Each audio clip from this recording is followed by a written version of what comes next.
I came across 3 short videos that I thought were very interesting and wanted to share those. Let's take a look at the first. All women say they want a good man until they actually meet one and realize they're not equipped to handle him. A good man is not convenient. He doesn't bend to accommodate chaos. He doesn't rearrange his values because you're emotional. A real good man has discipline, boundaries, and priorities that don't shift based on your mood. And this is where women get confused. When you've never met emotional maturity, you misread everything. You call him cold because he won't tolerate drama. You call him selfish because he protects his peace. You label him detached because he refuses to beg for your approval. But that's not coldness. That is self-respect. A man who knows his worth doesn't move from insecurity. He moves from conviction. Good men don't chase drama. They don't chase chaos. And they sure as hell don't chase women who weaponize emotion. They build, they lead, they create order. Most women aren't ready for the responsibility that comes with a stable man, because stability doesn't feed your need for emotional roller coasters. It doesn't scratch that itch for unpredictable validation. For women raised in dysfunction, peace feels boring until you lose it. A good man requires partnership, respect, and a woman who's emotionally regulated, not reactive, not reckless. Stay solid. Good men don't bend, they build. And the right woman rises to meet him. Now, I mentioned I would put my little toe, my big toe, into this topic on occasion. But not spend my whole time there, just because it can get depressing sometimes. But that was refreshing. In fact, when I first saw it, I said to myself, that's got to be some of the best.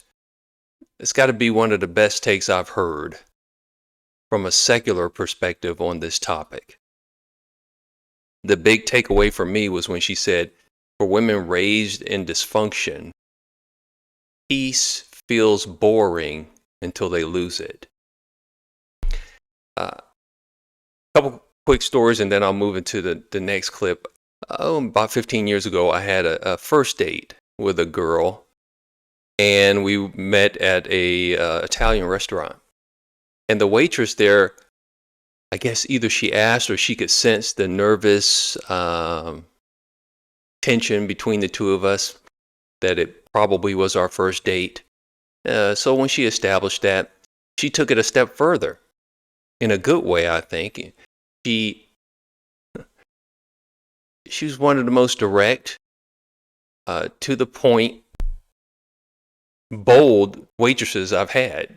She pointed at me and said, "Do you like her?" Talking about my date. I said yes. And she pointed to my date and said, "Do you like him?" And the girl said yes. I don't remember what she said exactly after that, but it was something to the effect of, the two of you need to remember that so that you don't waste time and mess this up. Remember that you like each other. And I was flabbergasted, but on the inside, I'm saying to myself, thank you, waitress, for being our wingman here and helping to set the stage.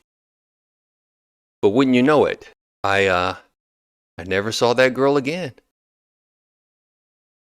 We communicated electronically after that, but that was the first and last time I saw her in person. And for a while I thought, man, what's wrong? We said we liked each other. And then fast forward years later, move into this house. And I met a gal, and she and I said we liked each other.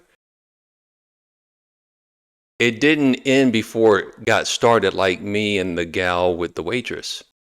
But we didn't make it to the next holiday. We weren't in each other's lives long enough to meet any friends that either one of us had. And again, I'm thinking to myself, gosh, I said I loved a girl in marriage and that didn't work out. You start thinking, what happened to two people liking each other? I guess I'll never understand how two people liking each other is just not enough until I saw this video. You need to watch this. I learned a lot about women. I think I learned exactly how the fall of man occurred in the Garden of Eden. Adam and Eve were in the Garden of Eden, and Adam said one day, wow, Eve, here we are at one with nature, at one with God. We'll never age, we'll never die, and all our dreams come true the instant that we have them. And Eve said, yeah, it's just not enough, is it?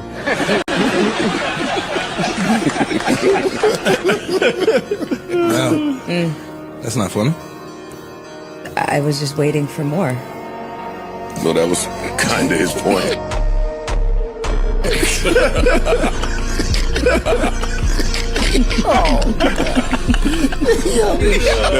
kind of what he was saying. I mean, Now, that was funny when I saw it. And it kind of puts the couple stories I told there about me saying me and some gals liked each other and it not working out, put that into perspective. In a little bit of a religious sense, but still kind of secular, because truth is, this discussion kind of came up in one of my men's group Bible studies here recently, actually. One of the guys brought up, it's very possible that Eve didn't even know what evil was. Evil certainly existed because Satan existed, but Eve had not partaken of the fruit from the tree of knowledge of good and evil until she had been deceived by the serpent. And because she didn't know what evil was, it was easy for her to be deceived. Because Adam didn't know what evil was, he didn't know how to protect Eve from evil. They quickly found out after the fact, because they recognized, man, we're going to get sick and die. Now there's going to be pain in childbirth. There's the work that we do is going to be laborious. We really stepped in it for ourselves and our children and our children's children. So in Eve's defense, she didn't know what evil was, but we have no excuse. We know what it is. And yet we're still messing it up. We're messing things up. And to some extent, I think pride gets in the way. Particularly, I don't want to seem like I'm tossing on the women. That's why I have examples of women kind of tossing it out for themselves. We'll show the next clip here in a sec. And it's really a longer video, but I'm just going to show a clip of it and leave a link to the full video in the notes of this. You hear talk sometimes about what people bring to the table. And it wasn't until I saw this kind of stuff on YouTube that apparently women are saying that they are the table, that they're the prize. And so I thought it was interesting when I saw this particular gal give her definition of what the prize is. Let's take a look. Listen to and watch what she says. You act like, oh, because I have my genitalia, since I have this private part, I'm the prize. No, the prize is who's ever in demand, and women are not in demand anymore. Prize is whoever is in demand. The prize is who is in demand. That was the key takeaway for me. And her whole video is good. Her name is Brianna Giselle. I believe I'm pronouncing that correctly. Who's in demand? Well, I just saw a video last night of some gal in Atlanta, and she's saying, where are all the fellas? She went to some event, nothing but women there. You see these event planners trying to have singles events, and they can't get the guys to show up. They're trying to have a mixer or a speed dating event. Guys don't show. And they're even willing to go as far as to make it free for the guys to get them to show up, or asking the women to bring your guy friends, your platonic guy friends, just so the women here can have other guys to talk to. So it seems like the guys are in demand, and the women are coping by telling themselves they don't need one. When the truth is, men are more equipped to be alone than women are. I didn't realize that until I noticed certain things that I wasn't really looking for. For example, there was a girl I was dating, and she had an apartment where she had a garage. This was over 20 years ago. It's like early 2000s. She had an apartment where there's a garage, and from the garage she could walk right into this stairway that's directly going up to her apartment. So the apartment is above the garage. Just thought it was convenient. It didn't dawn on me until she brought this up that when her parents visited, they were happy about that setup from a safety perspective. It makes sense that her father would be concerned about her safety like that. But I'm a guy, and when my parents come visit me, they didn't care. I mean, especially this time of the year, it can get dark at 5:30. You're a single person and you're getting out of your car and you're walking up to your apartment door, especially if for some reason the light isn't working right next to your door and you're trying to find the keyhole in the dark. That could be a little unnerving. And if you're a woman, you're just naturally more vulnerable. I'm 6'2", athletic build, and a black man. I feel pretty safe no matter where I live. But women have to deal with that. They have to think about the security aspect more so than the fellas. So we're equipped to be alone a little bit more than they are. We're also equipped to have fewer accoutrements and still feel comfortable. Can some women? Sure, they can do that. I because of the internet, I've seen situations where you have a woman who never had children. Either she got married and got divorced, or she was never married and she's older, like 60, and her parents have passed on. She's got no one, and money is getting to be a problem, living in her car. Seen that. Younger people sometimes living in their car, single. Saw a lady with just her a bunch of dogs living in her car. Kind of sad situations. But you find that more so with fellas. You find homeless people are more often than not men, because they can do it. A homeless woman is a big time vulnerability. There are other accoutrements, that funny things like maybe a woman who's into wine wants wine glasses to go with that. Would a guy like to have his beer in a nice cold jug? Sure, but push comes to shove, he'll just drink it out of the can that it came in. For example, this glass, when I bought this glass, it had salsa in it. When I ran out of salsa, I pulled the label off, cleaned the glass, and got the adhesive off. And I have a set of 6 of these now. So I'm not roughing it, but I've had glasses and they break. I just don't end up replacing them. And a new glass comes in my house. I'm like, why should I throw this away? This is perfectly good. I drink mostly out of tumblers. I have mason jars. So I don't have to have all of those things. Hollywood hasn't convinced me that I have to have a certain lifestyle. I've seen truth. And I know Hollywood specializes in make-believe. They've gotten women to think that a wedding is the most important day of your life and you got to spend all this money or you're going to have a bad marriage. All this money on a one-day party. My grandparents, I've mentioned them before. I don't think I've ever even seen any pictures of their wedding. Cameras existed, for sure. I mean, we have pictures of Abraham Lincoln. My grandparents were nowhere near as old as Abraham Lincoln. They were not born in the 1800s. Right, so cameras existed, but I don't think they have any photos from their wedding.